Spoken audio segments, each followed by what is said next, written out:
Hey folks, this is JR with DIY Prepper. Welcome to the channel. If you watch this and other preparedness related channels regularly, then there's a good chance that you have at least a decent amount of food, water, and other supplies set aside for an emergency. But as we all know, people who are prepared are the exception, not the rule. The vast majority of people have done virtually nothing to prepare themselves for even short-term emergencies, and they're going to be in a really bad place when something goes down. I recently showed an idea for a small charity kit that you could put in a bucket, and several of y'all expressed concern about sharing any of your preps, or at least certain ones, and I have to say, I agree with y'all. Sharing your preps will almost always come with at least some risk, and in many situations, it isn't a good idea. But whether you plan to do that or not, it's a good idea to plan for how you're going to deal with people who come to your door hoping that you can help them out. And the best thing to do to prevent people from coming to your door in the first place is to exercise good OPSEC or operational security, because people can't ask for your supplies if they don't know that you have them in the first place. The most obvious way to do this, of course, is just by not talking about your preps. However, if you're somebody like me who has a YouTube channel, or you've taken a leadership role in your community, maybe you've done workshops on how to store food, or you teach concealed carry classes, then OPSEC is going to be a really big challenge. I, for example, even though I have this channel, try to keep a very low profile in my local community when it comes to preparedness and related activities. I never talk about the channel or prepping with my neighbors. I don't do workshops, and I don't attend events. Then, on top of that, if things get really bad, I do have a backup plan to reduce the chances of this becoming an issue, which I'm not going to talk about here because that would defeat the whole purpose of it. Then, aside from not talking about your preps, also avoid obvious signs that you're prepared. For example, if everyone in your neighborhood hasn't had power for weeks and your gas generator is still just chugging along, that's going to draw attention to you. Solar panels probably will too, but they're becoming so common in some areas that it may not be too big of an issue, although if someone asks about them, you could always explain that you don't have a battery backup. I know someone who has a 20 kilowatt system with no batteries, so that isn't out of the realm of possibility. But to make them feel better, you could always offer to charge things like radios or flashlights for people if you think that'll help the situation. Also, think about where you keep other preps, like rainwater harvesting system barrels and your gardens. Barrels always stick out to me, and if people are hungry, don't be surprised if the garden that you have set up in your front yard is picked clean one morning when you walk outside. And when things do start to get bad, do whatever you can to prevent yourself from looking way better off than everyone else around you. Avoid cooking outside to prevent people from knowing that you have food. Then, if everyone else around you is starting to look rough and disheveled, you may want to try to do the same. Another important part of your charity plan is deciding ahead of time what you're going to do, and a lot of that will depend on your own unique personal situation and then also the event itself. For example, charity will be a lot harder to do safely in an urban environment than a more rural one. In an urban environment, there's going to be more mouths, and mouths do two things: eat and talk. If you help out one person or one family, they may end up talking to others who may end up at your doorstep. Then, unlike rural areas, urban areas tend to lack resources. If you live in the country, you may be able to trade some of your food for, say, maybe a little bit of firewood or access to a pond or creek on that other person's property. Folks who live in urban areas probably aren't going to have that. Also, know who you are going to be willing to help. Me, for example, that'd be my immediate family. My parents and siblings live very close by, and I have a good relationship with all of them. Then, in addition to being family, many of them have useful skills that I don't have.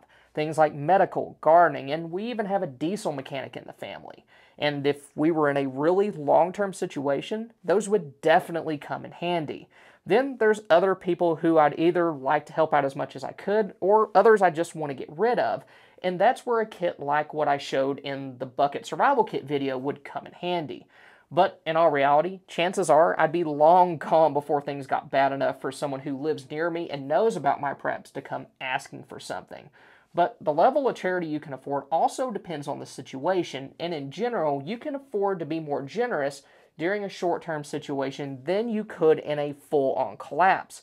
For example, I had a friend lose power a while back and I let him borrow one of my EcoFlows. I did this knowing that I would get it back, but if the world had already fallen apart, I probably wouldn't let somebody just walk off with an expensive solar generator. Then the same goes for food. If we're just dealing with something like the 2021 Texas ice storm and my neighbors down the street ran out of food, I'd be willing to give out more since I knew I'd be able to replenish my stores once things return to normal. Just keep in mind that if you do give things out to people during small emergencies, they're going to remember that the next time something happens. So you need to know what your red lines are. Know which situations you'll be willing to help in and when you won't be willing to help anybody. But when you reach that point, security will be an even bigger issue than it normally is, and we'll talk more about that here in a minute. It may also be helpful to keep track of any shelters or humanitarian efforts going on in your area so that you can give people a direction to travel after you give them supplies rather than them just hanging out near you so that they can get more as soon as they run out of it. The next important part of your charity plan is knowing what you can give away, and that includes what percentage of your supplies you can afford to lose, along with which items you shouldn't give out at all. If you plan on helping others, be sure to have way more supplies than you think you need. James Wesley Rawls, who wrote How to Survive the End of the World as We Know It, is a big proponent of prepper charity from a Christian perspective, and his recommendation is 10% of your supplies. And if all you have is enough for you and your immediate family, that's not going to be possible. And also, once you start, there's a good chance that you may end up giving out much more than you expected to. So if this is something you plan to do, be sure you have the logistics to back it up. Then don't give away supplies that people could use against you later. Firearms and ammo are the biggest example of this. While you may want to give someone the ability to defend themselves, if they get desperate enough, they could end up using it against you. You don't want to end up on the receiving end of a gun that you just gave out 3 days before. I'd also be careful giving out things like radios. They could be used to spy on your communications or to coordinate a raid on you if that person links up with other desperate people. One thing that I put in my charity kit that some of y'all had an issue with was a cheap fixed blade knife, and you may be right.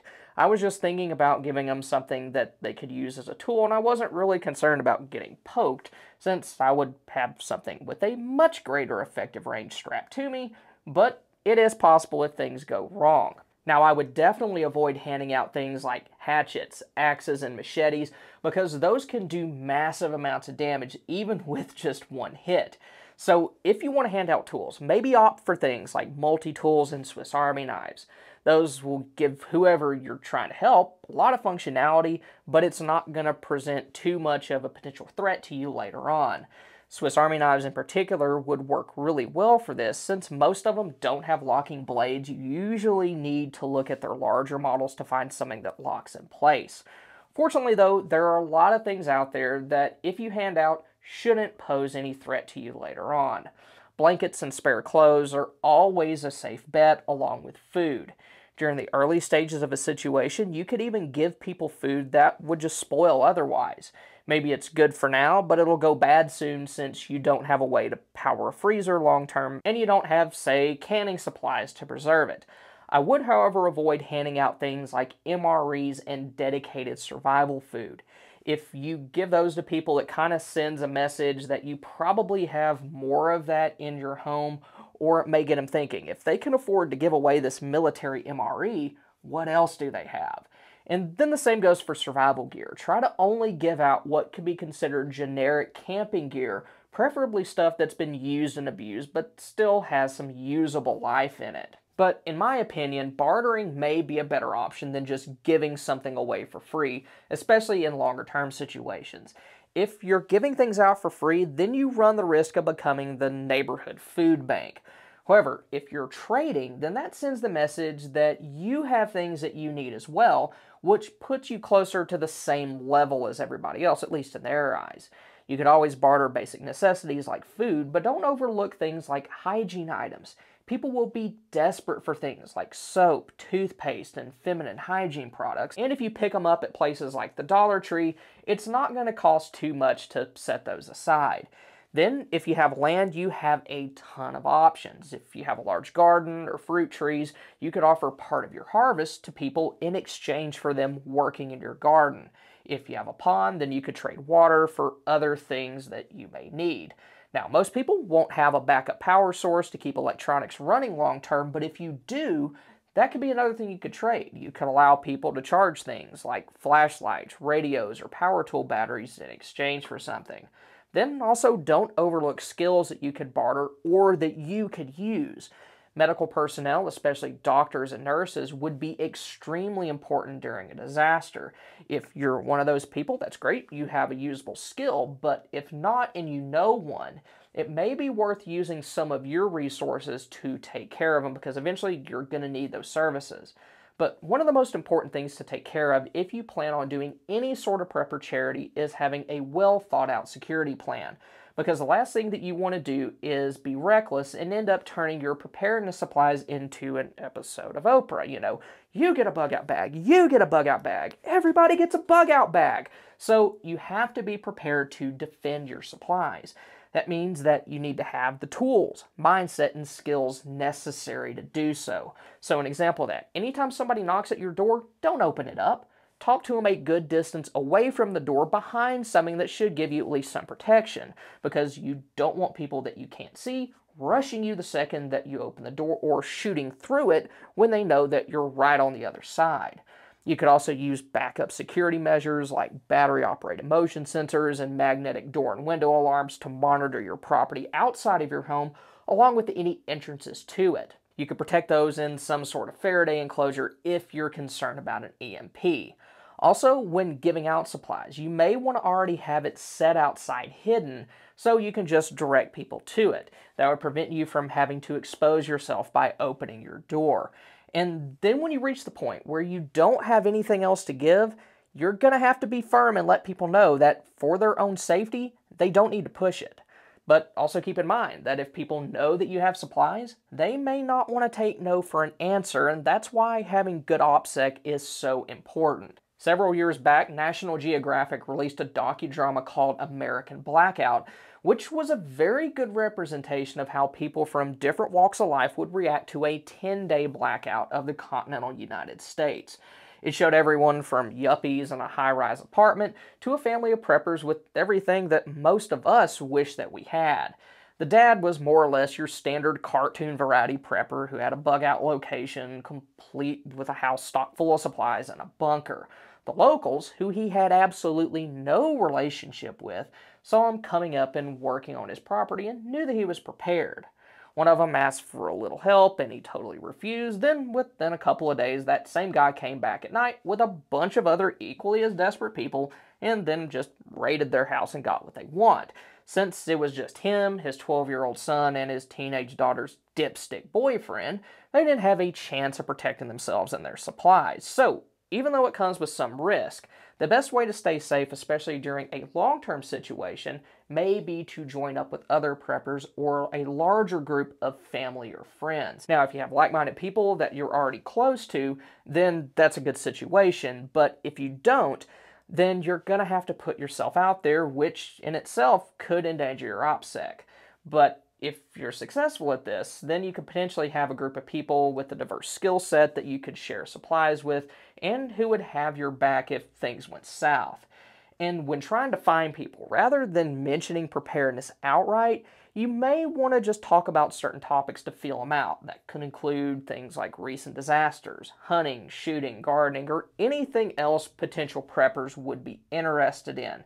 If someone starts to ask too many questions about what you have, or you start to realize that they're not somebody that you want to be around, you can always just kind of backpedal and downplay your preps. You could say things like, yeah, I'm just mainly preparing for if we lose power for a few days after a storm, or, we like to keep a few extra cans of soup in the house just in case. No big deal, nothing crazy.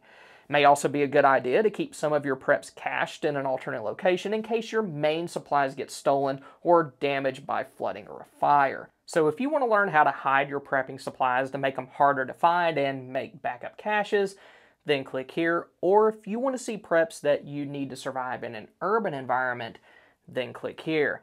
Thank y'all for stopping by. Y'all have a good one.